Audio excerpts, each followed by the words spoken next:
چوتھی رشتہ داری اس سکینہ کے حوالہ سے کہ جس کے لوہے پڑتے ہیں، سکینہ بنت حسین بن علی، ان کا نکاح حضرت عثمان کے پوتے سے ہوا ہے۔ حضرت علی کی پوتی ہے اور حضرت عثمان کا پوتا ہے زید بن عمر بن عثمان، ان سے نکاح ہوا ہے۔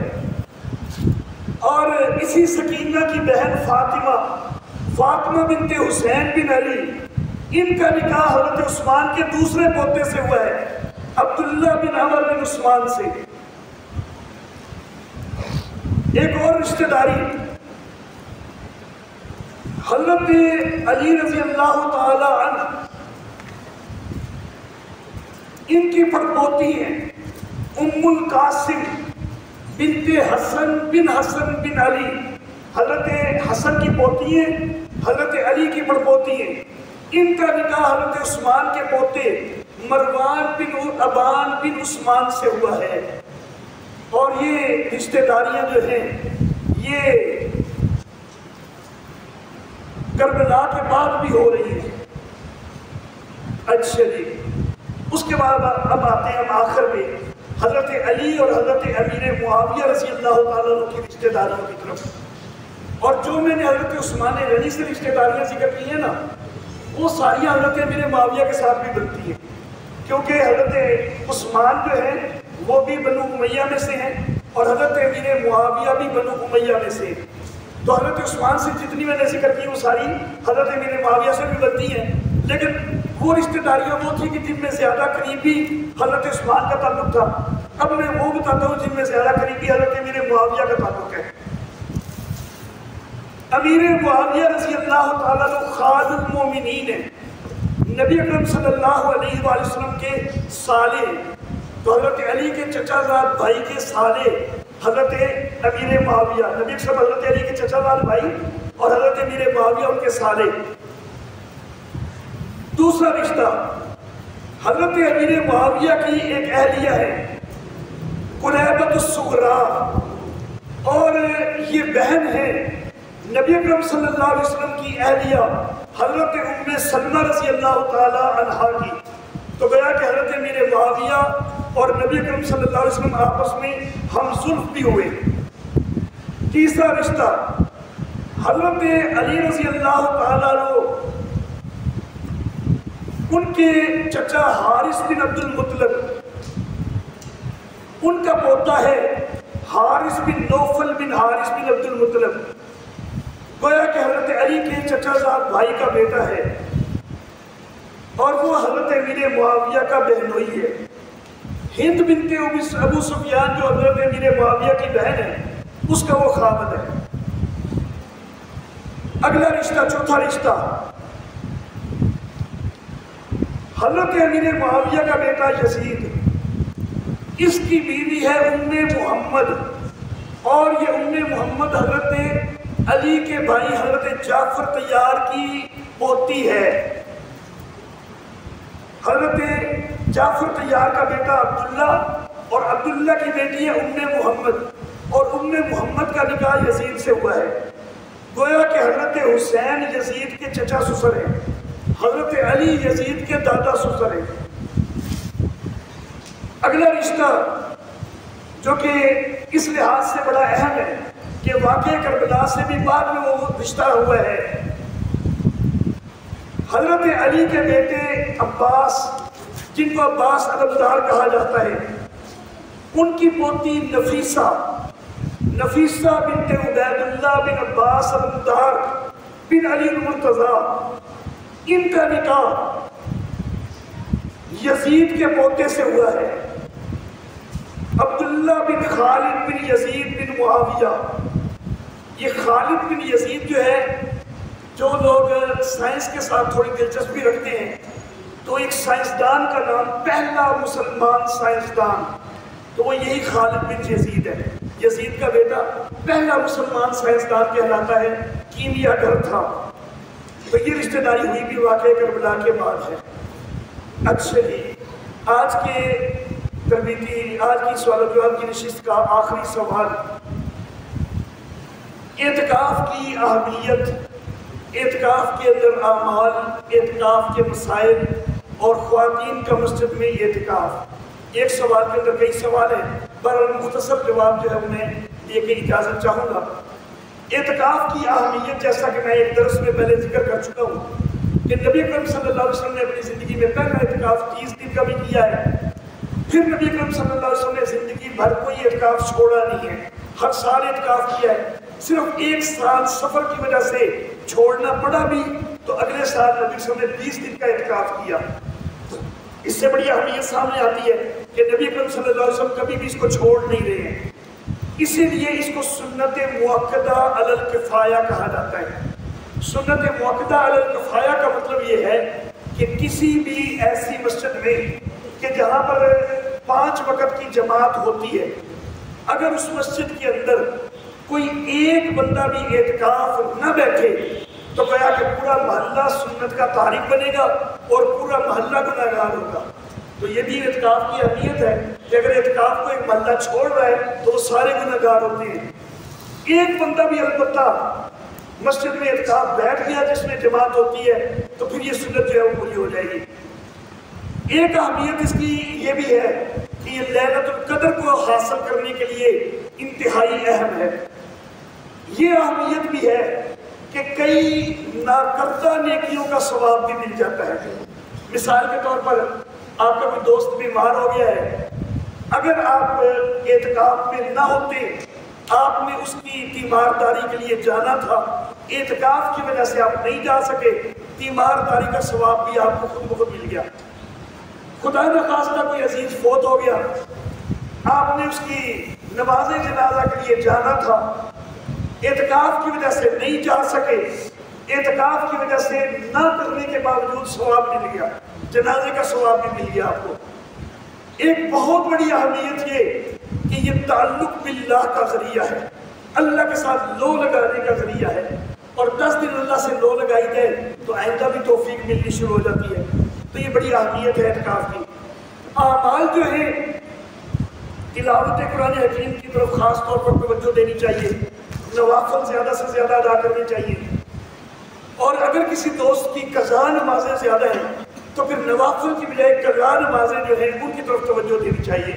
وہ جو لوگوں میں مشہور ہے کہ رمضان کے آخری جمعے کے دن 4 رکعتیں وہ ایک مخصوص طریقے سے کہتے ہیں اس طرح پڑھ لیں تو ساری زندگی کی قضاؤں کا جو ہے وہ ہو جاتا ہے، یہ کچھ بھی نہیں ہوتا، وہ بالکل غلط چیز ہے۔ قضائے نمازیں پڑھنی ہوتی ہیں ساری کی ساری۔ اچھا جی، صلاۃ التسبیح، اشراق، چاش، تہجد وغیرہ ان کا اہتمام کرنا چاہیے، ہر قسم کی عبادات ان کا اہتمام کرنا چاہیے۔ مسائل اعتکاف کے حوالے سے بہت سارے ہوتے ہیں، چند جو اہم ہیں ان کا میں ذکر کر دیتا ہوں۔ 20 رمضان کی غروب آفتاب سے پہلے اعتکاف کے اندر پہنچنا ہوتا ہے۔ روزہ اعتکاف کے لیے شرط ہے، اگر روزہ ٹوٹ گیا اعتکاف بھی ٹوٹ جائے گا۔ عورت اعتکاف بیٹھی ہے اور اگر اس کے مخصوص ایام شروع ہو گئے تو اعتکاف ختم ہو جائے گا۔ اعتکاف صرف جماعت والی مسجد کے اندر جائز ہے، مرد کا اعتکاف گھروں میں جائز کوئی نہیں۔ عورتوں کا اعتکاف مساجد سے گھروں میں افضل ہے، اس کے اوپر آخر میں بات کرتا ہوں۔ تو مردوں کا اعتکاف صرف جماعت والی مسجد میں، ایسی مسجد جس میں 5 وقت کی جماعت نہیں ہوتی وہاں پر بھی اعتکاف جائز کوئی نہیں مرد کا، اور گھروں میں بھی جائز کوئی نہیں۔ جامع مسجد ہو تو زیادہ بہتر ہے، جامع مسجد نہیں ہے تو پھر جمعے کے لیے جو ہے وہ جامع مسجد میں جانے کی اجازت ہو جاتی ہے۔ اعتکاف کے دوران صرف انسانی حاجت یعنی پیشاب پخانا، وضو وغیرہ اس کے لیے باہر جا سکتے ہیں، اس کے علاوہ نہیں جا سکتے۔ البتہ ایک شرعی حاجت جمعہ کے لیے جانا اگر جامع مسجد نہیں ہے تو اس کی بھی ساتھ گنجائش ہے۔ سگریٹ کے حوالے سے میں ذکر کر چکا ہوں پہلے ایک درس میں کہ جس وقت وضو کے لیے یا قضاء حاجت کے لیے جائیں تو اس وقت اگر باہر جا کے سگریٹ بھی پی کے آگے ہیں تو اس کی گنجائش ہے۔ اول کوشش یہ ہونی چاہیے کہ سگریٹ جو ہے یہ مکروہ چیز ہے تو مکروہ چیز کو چھوڑ دیا جائے تو زیادہ بہتر ہے۔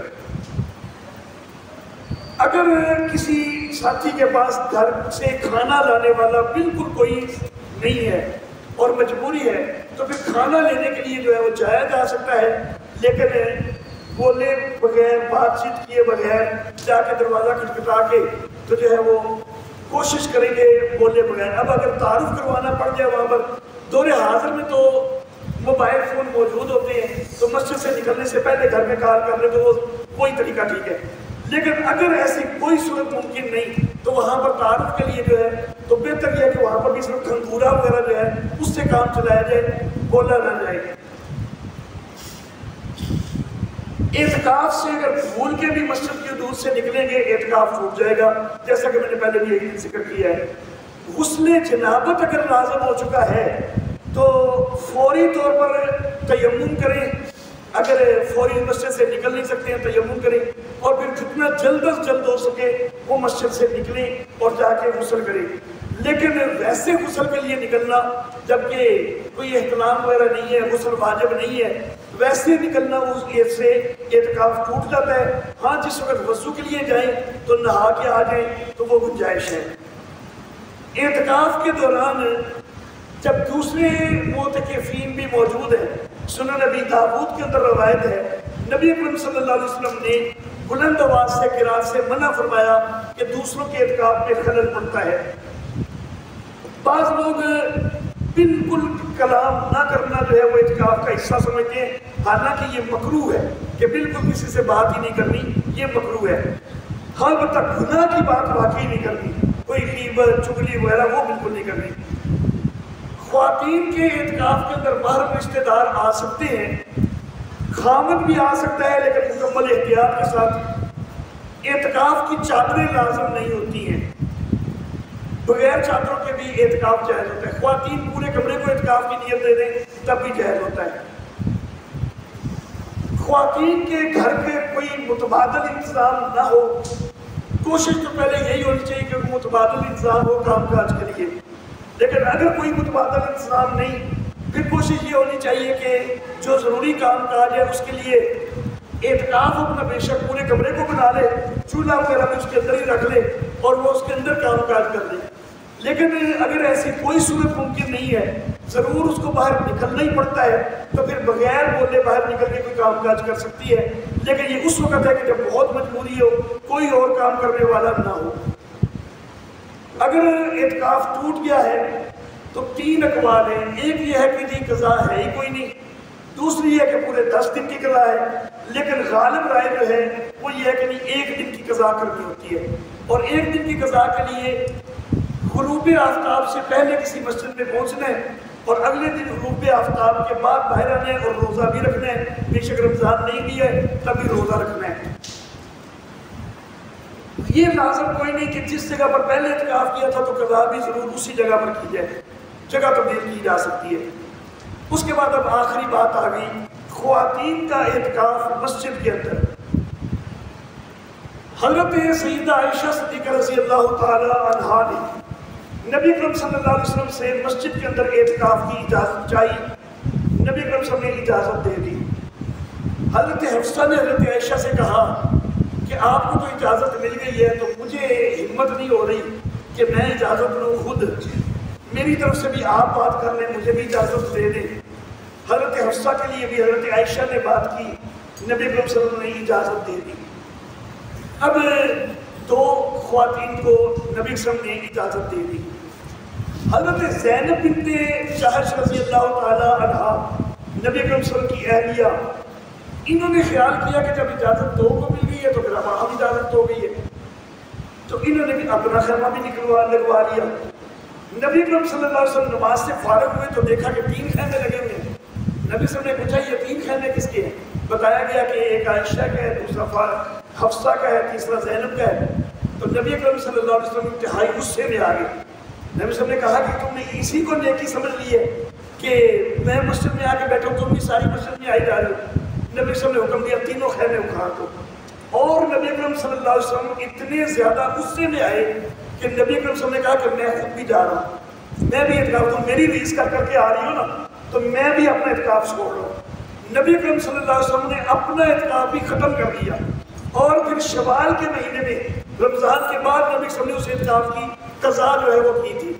اب نبی اکرم صلی اللہ علیہ وسلم اتنے شدید ناراض ہو رہے ہیں اور لوگ کہیں کہ جی حضرت عائشہ کو اجازت مل گئی تھی, حضرت حفصہ کو اجازت مل گئی تھی. بھائی وہ صرف ان کے لیے خاص تھی, وہ عمومی نہیں تھی. دیکھیں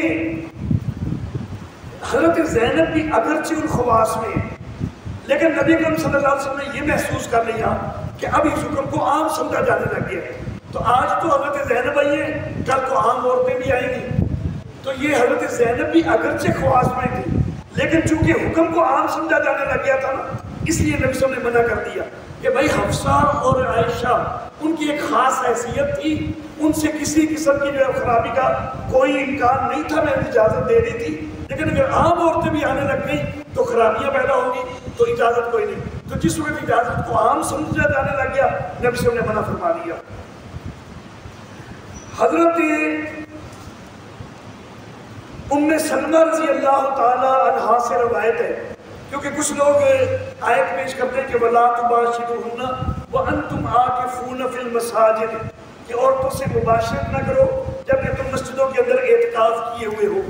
تو وہ کہتے ہیں کہ بیویاں بھی تو مسجدوں میں ہی ہوں گی، تو تب اعتکاف جو ہے گویا کہ خواتین کا اعتکاف بھی قرآن کی آیت سے ثابت ہو رہا ہے کہ مسجدوں میں. تو میں یہ عرض کرنا چاہوں گا، حضرت ام سلمہ رضی اللہ تعالیٰ عنہ سے روایت ہے کہ مسجد بھی تو دیکھنی ہے نا کہ عورتوں کی مسجد ہے کون سی. تو حضرت ام سلمہ کہتی ہیں کہ نبی کریم صلی اللہ علیہ وسلم نے فرمایا کہ عورتوں کی مسجدیں ان کے گھروں کے تہ خانے ہیں، عورتوں کی بہترین مسجدیں. تو مسجدوں کے اندر اعتکاف کرنا ہے ٹھیک ہے، لیکن یہ بھی تو دیکھنا ہے کہ عورت کے لیے مسجد ہے کون سی. حضرت ام حمید ساعدی رضی اللہ تعالی عنہا نبی اکرم صلی اللہ علیہ وسلم سے کہنے لگی، آقا آپ کے ساتھ جماعت کے ساتھ آپ کے پیچھے نماز پڑھنے کو بڑا دل کرتا ہے. نبی اکرم صلی اللہ علیہ وسلم نے کہا کہ مجھے معلوم ہے کہ تیرا دل بڑا کرتا ہے کہ تم میرے پیچھے نماز پڑھے جماعت کے ساتھ، لیکن تیرا اپنے گھر کی اندرونی کوٹھری کے اندر نماز پڑھنا گھر کے کمرے سے زیادہ افضل ہے، اور گھر کے کمرے کے اندر نماز پڑھنا صحن سے زیادہ افضل ہے، اور گھر کے صحن کے اندر نماز پڑھنا مسجد میں نماز پڑھنے سے زیادہ افضل ہے، محلے کی مسجد سے. اور تیرا محلے کی مسجد میں نماز پڑھنا میری مسجد میں آنے سے زیادہ افضل ہے. حالانکہ یہاں پر 1000 کا ثواب مل رہا ہے. عورت نے یہاں مسجد نبوی میں 50,000 والی روایت تو ضعیف ہے، لیکن 1000 والی روایت صحیح ہے. مسجد نبوی میں نماز پڑھنے کا 1000 کا ثواب، اور وہ یہ سعادت بھی لینا چاہ رہی ہے کہ نبی کریم صلی اللہ علیہ وسلم کے پیچھے پڑھیں. لیکن نبی صلی اللہ علیہ وسلم نے کہا کہ نہیں، افضل تیرے لیے گھر کی اندرونی کوٹھری ہے. حضرت ام حمید ساعدی رضی اللہ تعالیٰ عنہ انہوں نے پھر گھر کی اندرونی کوٹھری کے اندر ایک جگہ جو ہے وہ مخصوص کی، اور ساری زندگی پھر وہ حضرت ام حمید اس اندرونی کوٹھری کے اندر نماز پڑھتی رہی. انہوں نے پھر بعد میں کبھی باہر نماز نہیں پڑھی، اپنے گھر کے اندر بھی جو ہے وہ صحن یا کمرے میں نماز نہیں پڑھتی تھی. تو نبی اکرم صلی اللہ علیہ وسلم عورت کے لیے اگر صرف چند منٹ کے لیے مسجد میں آنا پسند نہیں کر رہے، تو 9-10 دن کے لیے عورت مسجد میں آ جائے، یہ کیسے نبی اکرم صلی اللہ علیہ وسلم پسند کر سکتے ہیں؟ تو بہرحال خواتین کا اعتکاف جو ہے وہ گھروں کے اندر ہی افضل ہے، مسجد کے اندر افضل نہیں ہے. وآخر دعوانا ان الحمدللہ.